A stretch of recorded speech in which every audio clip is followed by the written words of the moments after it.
हरिः ओं सुप्रभातं नमांसि। स्वस्ति सर्वेभ्यः। 26-द्विसहस्रतमे अब्दे जून् मासस्य 12 दिनाङ्कः। कलियुगाब्दः 28-100 श्रीपराभवनाम संवत्सरः। उत्तरायणं ग्रीष्मऋतुः। ज्येष्ठः मासः। सौरमानरीत्या वृषभमासस्य 29 दिनं। कृष्णपक्षः। तिथिः द्वादशी। वासरः भृगुवासरः। नक्षत्रम् अश्विनी, तदुपरि भरणी।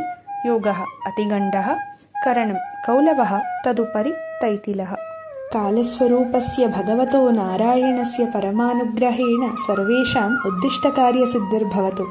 सर्वेषाम् आयुरारोग्यसौख्यमस्तु। आरब्धकर्माणि शुभपर्यवसायिनी भवन्तु। सत्सङ्गप्राप्तिरस्तु।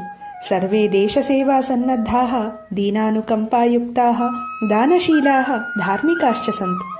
शुभदिनम् इति गीर्वाणी।